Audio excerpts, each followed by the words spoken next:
各位新闻网网友，大家好，我是记者Jolin。今天很荣幸邀请到大都会警察局总警长Lombardo，他作为共和党的候选人，将参加今年11月内华达州州长的竞选。Good afternoon, Sheriff Lombardo. Good afternoon. Good to see you again. Oh yeah, my pleasure. Thank you for taking the time today. I'm excited about the interview. Thank you. Good. So let's start the interview. Okay. So first of all, please talk about your intention of running for governor this time. So you're asking why? Yes. Yeah. Well, there's a couple reasons. One is I'm at the end of my second term as sheriff, right? So I needed to make a decision whether I was going to run for sheriff or not. And then a couple of things happened in the state of Nevada. One is Sisolak got elected. We had a COVID occur, and Sisolak's response to the COVID, and then Sisolak's management of the state overall. I believe he's done a very poor job associated with the departments that the state is responsible for, in particular the DETR, DMV, the Department of Insurance, Department of Labor. All those things have been mismanaged, to include Nevada State Patrol. They call it the Nevada State Police now instead of the Highway Patrol. They have a major vacancy factor, to include the Nevada State prisons. They have a vacancy factor. So there's a lot of things in the state responsibility that Sisolak has failed to address, and it continues to get worse. And I know I can do a better job. So I made the decision to run for governor based on all the totality of all those different factors. You intend to further serve the public and protect the entire state of Nevada. Exactly. It's a continuance of service, and it's a lot more than just protection, because the state is responsible for a lot of different services. You know, I listed some DMV and unemployment insurance and infrastructure and the environment and the education and law enforcement. So it's a matter of all those items that I think need to be addressed to be successful into the future. Yeah, it is so true. Nevada is in crisis. Yeah. We do need a leader who has the guts to turn this around. Right, and I haven't seen any plans brought forward in the last 4 years by the governor to address all those issues. And so I asked the public, what would you expect different in the next 4 years if you choose to vote for Steve Sisolak and if he has the ability to be reelected? I just don't see any positive aspects of that. Yeah, it has been a disaster. Yeah. So we know that you have been... I'm glad you used the word disaster, not me. Of course not you.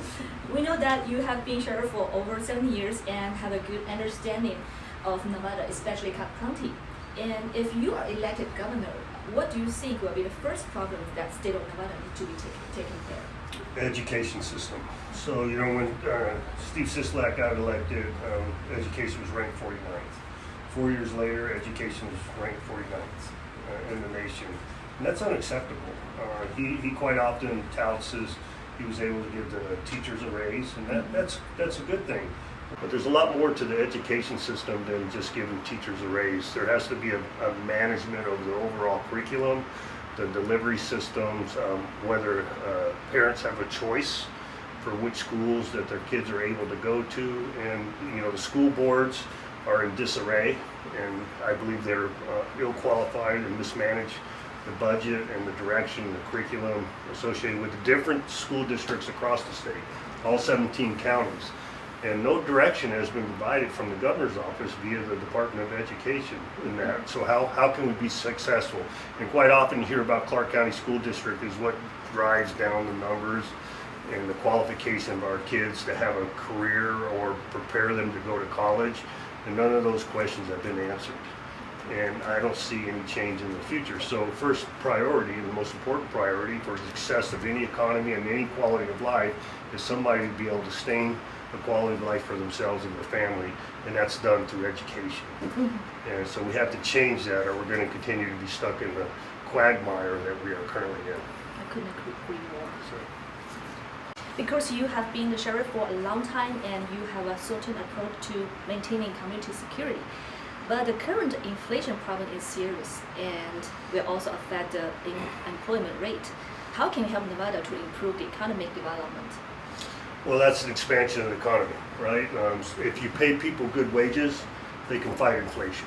You know, inflation is a result of what's taking place out of the federal government in Washington, D.C., and it's the distribution, the printing of money to address the COVID pandemic and inequality in the economy. But the answer is not printing money, because that creates inflation, right? Which drives up the interest rates, and it makes you unable to qualify for a car loan or a home loan and everything that goes along with it. They all have to work together for success.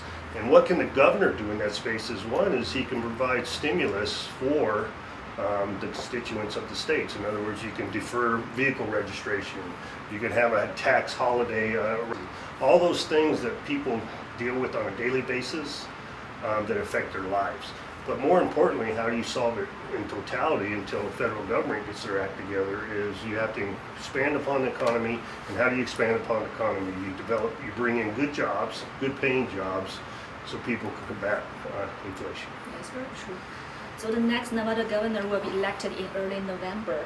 And what do you think of your election, and how do you think of your opponents? Well, we're going to win.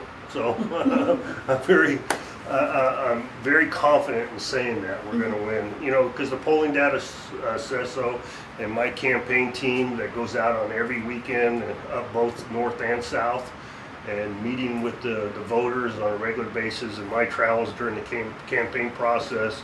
The proof is in the pudding. When you talk to the people, they say who they're going to support. They say the reasons why, because they don't see any vision or leadership currently from the current governor, and they believe I can bring that. And that is because of what they have experienced from me in the last 8 years as their sheriff here in Clark County, dealing with crises, providing answers to problems, and ensure that we have a plan going forward. I'm sure you're confident about running the governor. Yeah. I wish you the very best. Oh, thank you. Thank you for your time. Thank you. I appreciate it.